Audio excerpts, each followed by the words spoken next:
بسم الله الرحمن الرحيم. نبدأ المسألة رقم 15، مسألة اختصار الضرب المتكرر. مدينا سالب 2 أس 7 في سالب 2 أس 5 على سالب 2 أس 9. طب هنا طبعا الأسات كلها متشابهة، خلاص هبدأ أطبق القانون الأول والقانون التاني. القانون الأول هعمل شرطة كسر وأقول هنا أثبت الأساس سالب 2 وأجمع الأسس 7 زائد 5 12. بعد كده عندي سالب 2 أس 9 زي ما هي. بعد كده هطبق القانون التاني، أثبت الأساس سالب 2 وأطرح الأسس 12 ناقص 9 3. سالب 2 أس 3 بسالب 8.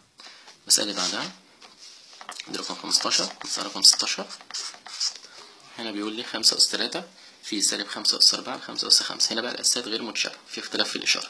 هروح على الإشارة السالبة وأحاول أتخلص منها. لو الأس زوجي بتاعها خلاص بشيلها، لو الأس فردي بطلعها بره الأقواس. طيب هنا الأس زوجي يبقى أنا هشيلها خالص، يبقى أنا هحل عادي خالص كما لو إنها مش موجودة. هثبت هنا الأساس 5 وهجمع الأسس 7، وهنا عندي 5 أس 5 وأثبت الأساس 5 وأطرح الأسس 2. 5 أس 2 ب25. أروح على المسألة رقم 17. لأن المسألة رقم 17 بتتكلم عن صندوق. الصندوق ده ب4 كرات بيضاء، 6 كرات حمراء، 5 كرات سوداء.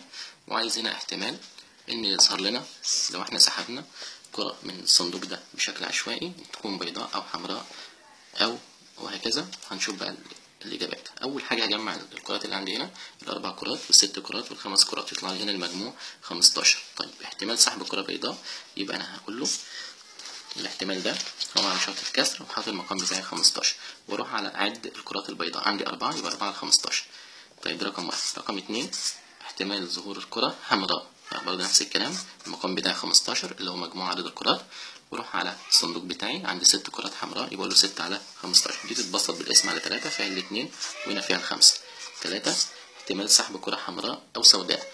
طيب الأحمر والأسود أجمعهم مع بعض يبقى 6 والأسود 5 يبقى 11 على 15. الاحتمال الرابع عايز احتمال سحب كرة ليست حمراء. معنى ان هي ليست حمراء يبقى انا تظهر لي يا اما بيضاء يا اما سوداء، يبقى اجمع الابيض والاسود. يبقى 4 و5 يديني 9 على 15. هنقتصر على 3 فيها 3 على 3 فيها 5.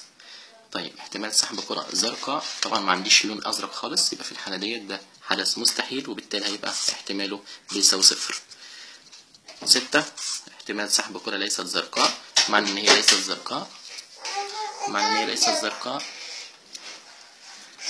ليست زرقاء يبقى انا هجمع الابيض والاحمر والاسود اللي عندي، فيبقوا عندي 15 على 15. يطلع لي واحد صحيح لان ده حدث مؤكد. نروح المسألة اللي بعدها. بيقول لي عند إلقاء حجر النرد أوجد فضاء العينة. طيب مسألة رقم 17. عند إلقاء حجر النرد أوجد فضاء العينة. يبقى لما أجي أحل المسألة دي يبقى أنا عندي هنا حجر النرد بتاعي فضاء العينة. أكتب فضاء العينة بيساوي 1 2 3 4 5 6. طيب عشان أنا احسب بقى الاحتمالات يبقى انا على طول هعمل شرطة كسر والمقام بتاعي دايما 6، يبقى فضل العينة من 1 ل6، انما الاحتمال هعمل شرطة كسر رقم 6. طيب احتمال ظهور عدد اولي.